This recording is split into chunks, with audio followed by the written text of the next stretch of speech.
Hi, this is part 2 of the First Animation project. I'd like to remind you again to make sure that you always stay on frame 0 when you're drawing these objects. We left off with drawing a background and some grass, and next we're going to put in another layer with either bushes or you could make them mountains. Go over here to the Layers palette in the lower right and click on the icon for New Layer. Choose Vector. And I'll name this bushes. If you want to, you could name it mountains and make it more like mountains. We'll click over here on the draw shape, and again we're going to use a rectangle. This time I think I'm going to choose kind of a dark blue-gray. I'll go here in the fill swatch, click once. This opens up the color picker dialog box, and I'm going to see about maybe a bluish gray. I'll just choose that.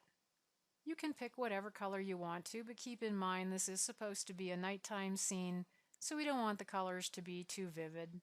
And click OK. Now I'll start over here on the left edge, and I'll draw in this box right over top of the grass. Don't worry, we can move this. Look over here in the Layers palette again. And here, where we created the new layer, if you click with your left mouse button and hold it and drag down, you'll see that I'm getting a line that's showing up now between the word grass and BG. All right, then when I let go, it's just going to put the bushes layer underneath the grass. So it's like as though you've stacked pieces of paper. The grass is on the top. Below it, there is the bushes. We'll fix that up.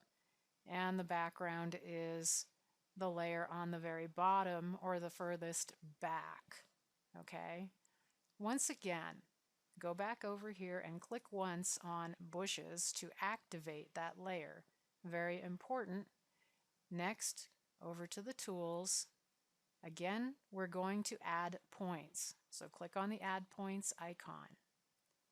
Now, we'll do the same process that we used in making a little bit of a curve in the grass, except that this time I'm going to add a lot more.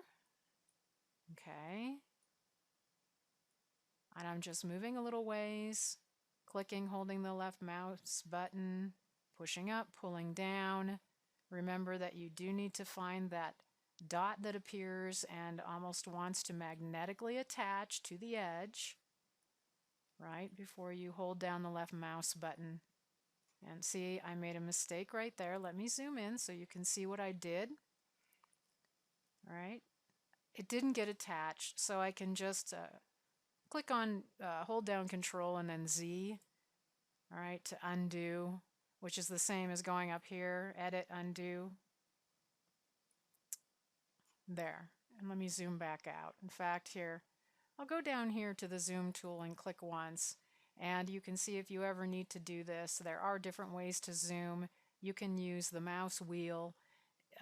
If that isn't working for you, you can click on the Zoom tool, right, and hold down the left mouse button and push and pull so that you're zooming, right? If I clicked on Reset View up here, then it just kind of centers everything again, all right? Also this little hand, if I click on this hand, right, it moves it. So then the combination, if I zoomed in and then used the hand, right? So you can see how some of those tools work. All right, so I've got in the background what actually I named bushes, but looks really rather more like mountains as it turns out. And that's fine, and however yours turns out is great. If you want to make adjustments, remember, you can just choose the Transform Points tool and grab a point at a time and make whatever adjustments you want to.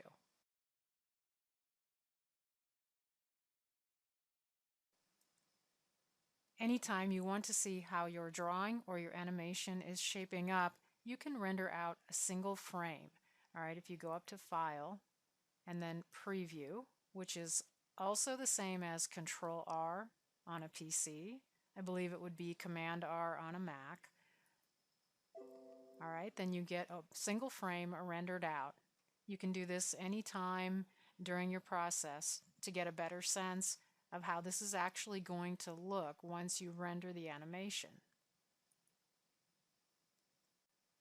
Next, we're going to create a moon. In Layers, click on the new layer icon. Choose Vector and name it Moon. Over here in the Tools, click on the Draw Shape tool and choose the oval. Pick a yellow color. Point at about this area here on your stage. I'm going to hold down Shift and Alt and then click with the left mouse button and pull.